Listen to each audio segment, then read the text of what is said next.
नमस्कार किसान भाइयों, स्वागत है भारतीय किसान चैनल पे। और हम आज बात करेंगे सोयाबीन की जो ग्रोथ रुकी हुई है, खरपतवार नाशक के बाद में जो सोयाबीन की ग्रोथ रुक चुकी है उसके बारे में बात करेंगे। क्या आपकी सोयाबीन 25 से 30 दिन की अवस्था में हो चुकी है? क्या आपकी सोयाबीन की ग्रोथ रुकी हुई है? तो बिल्कुल आप सही चैनल पे आए हैं। और किसान भाइयों, हम आज बात करेंगे टॉनिक के बारे में, इल्लीमार दवाइयों के बारे में और फंगिसाइड के बारे में। तो किसान भाइयों, जानकारी शुरू करने से पहले वीडियो को लाइक करें, चैनल को सब्सक्राइब करें और जो बगल में घंटी का निशान है उसे दबा दीजिए ताकि हमारा द्वारा जो बनाया गया है वीडियो का नोटिफिकेशन आपको मिलता रहेगा। तो किसान भाइयों, हम सबसे पहले बात करते हैं टॉनिक के बारे में। तो टॉनिक दो प्रकार का होता है। टॉनिक में एक टॉनिक होता है प्लांट ग्रोथ रेगुलेटर और एक टॉनिक होता है plant growth promoter.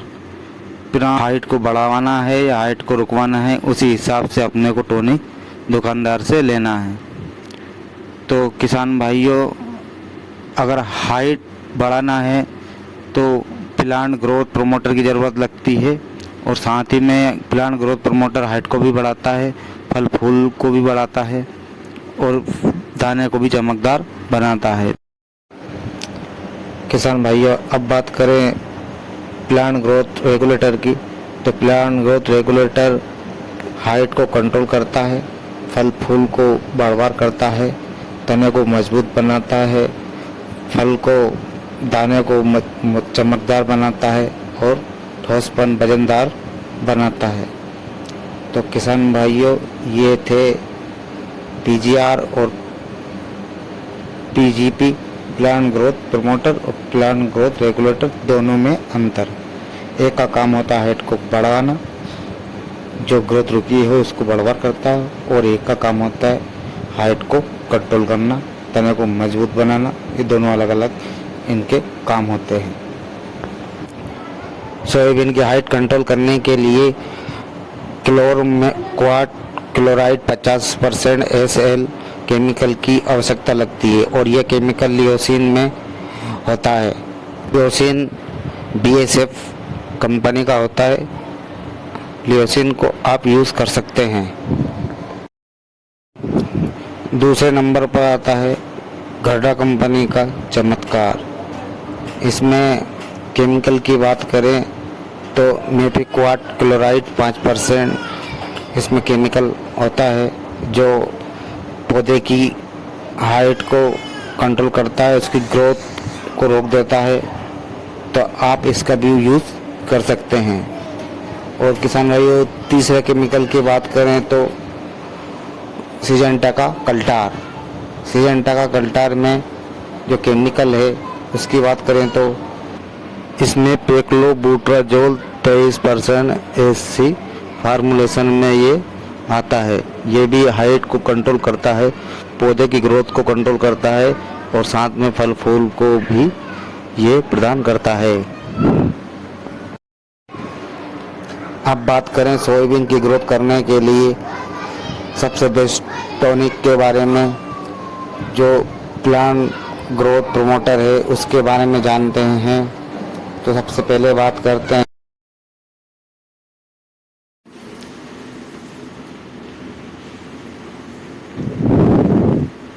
Bayer company का एम्बिशन, जो सोयाबीन की रुकी हुई हाइट को बढ़ाता है और सूक्ष्म पोषक तत्व भी इसमें पाया जाता है और बहुत अच्छा इसका रिजल्ट रहता है। आप इसका भी यूज़ कर सकते हैं। अगर आपकी सोयाबीन 25 से 30 दिन की अवस्था में है तो आप इसे यूज़ कर सकते हैं। अब दूसरे नंबर पर रहते हैं PI का बायोवीटा। बायोवीटा काफ़ी शानदार टॉनिक है। ये समुद्री शैवाल से बना होता है और सूक्ष्म पोषक तत्वों की ये कमी को पूरा करता है। सोयाबीन की ग्रोथ हो या कोई से भी अन्य पौधे हैं, किसी भी तरह का पौधे के लिए ये बहुत शानदार इसका रिजल्ट रहता है। किसी भी फसल में इसको उपयोग कर सकते हैं, तो बहुत अच्छा इसका रिजल्ट रहता है।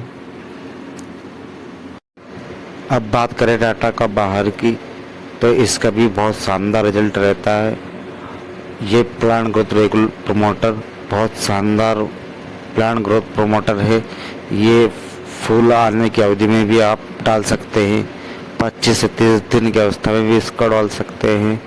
ये बहुत अच्छा अमीनो एसिड है, इसका भी शानदार रिजल्ट रहता है। आप इसका भी यूज़ कर सकते हैं। तो किसान भाई, ये थी टॉनिक की जानकारी। 2 प्रकार के अलग अलग टॉनिकों की जानकारी थी, जैसे कि आपको मैंने बताया। अब बात करें इल्लिमा दवाइयों के बारे में, इंसेक्टिसाइड के बारे में, तो सबसे बेस्ट जो दवाई रहती है वो होती है इमिडाक्लोप्रिड बीटा साइफ्लुथ्रीन। ये केमिकल बायर का सोलोमोन में आपको देखने को मिल जाएगा। इसका भी बहुत शानदार रिजल्ट रहता है। ये 2-3 दिन के अंतराल में आपको असर दिखा देगी, और इसका असर 10 से 15 दिन तक इसका असर रहता है।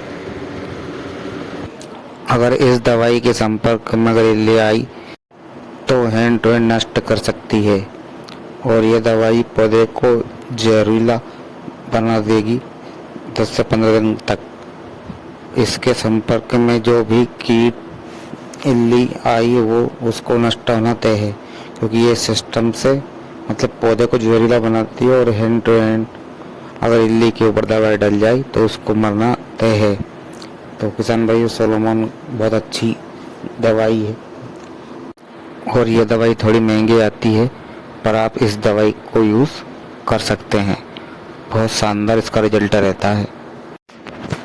अब बात करते हैं दूसरी दवाई के बारे में, तो ये क्लोरइंटरनेप्रोल 18.5% SC फार्मूलेशन में ये आता है, और ये फार्मूलेशन आपको कोरोजन दवाई में देखने को मिल जाएगा।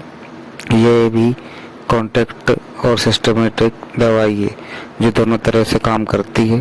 पौधे को जहरीला बनाकर भी काम करती है, और इल्लियों को हैंड टू हैंड नष्ट करने का भी काम करती है।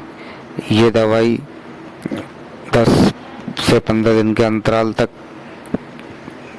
पौधे को जहरीला बनाकर रखती है, और ये सभी तरह की इल्लियों को नष्ट करती है, जैसे सेमिल ऊपर इल्ली, तंबाकू की इल्ली। ये सभी प्रकार की इल्लियों को आसानी से नष्ट कर सकती है। अब किसान भाइयों, बात करते हैं दूसरी दवाई के बारे में। ये दूसरा केमिकल था मेथोक्साम 12.6% प्लस लेमला साइलोथ्रीन 9.5% ZC फार्मूलेशन में ये आता है। ये फार्मूलेशन आपको अलीका कीटनाशक में देखने को मिल जाएगा। ये सभी तरह की इल्लियों पर काम करता है। तना मक्खी, तना छेदक, पत्ती खाने वाली इल्ली, सेमिल ऊपर इल्ली, तंबाकू इल्ली और गर्डल बीटल, सभी तरह की इल्लियों पर ये आसानी से कंट्रोल कर सकती है। तो किसान भाइयों, ये थी 3 दवाइयों के बारे में जानकारी। एक बात और मैं बता दूं आपको, सबसे पहले अगर आपकी फसल 25 से 30 दिन की अवस्था में है तो सबसे हल्का डोज कीटनाशक को आपको देना चाहिए, अगर आपके खेत में कम इल्ली अगर है तो। इससे क्या है, धीरे धीरे स्टेप बाय स्टेप के अनुसार अपने को दवाइयों का उपयोग करना चाहिए। पहले हल्की दवाई का उपयोग करें, जिसके बाद में आप पहले स्प्रे में हल्का डोज दे सकते हैं, और दूसरा तीसरा स्प्रे आप हाई डोज दे सकते हैं। ये अच्छा फार्मूलेशन है, अच्छे तरीके से दवाई लगेगी, अच्छी से सभी इल्लियों का नष्ट कर सकती है। किसान भाइयों, इल्ली मार दवाई कॉन्टैक्ट और सिस्टमेटिक दोनों तरह की आती हैं। एक जो हैंड टू हैंड मारती है, और एक दवाई वो होती है जो सिस्टम मिल रहती है, पौधे को जहरीला बनाती है। ये 2 तरह की दवाई रहती है। तो किसान भाइयों, अगर हमारी वीडियो आपको अगर पसंद आई हो तो वीडियो को लाइक करें, चैनल को सब्सक्राइब करें और शेयर करें।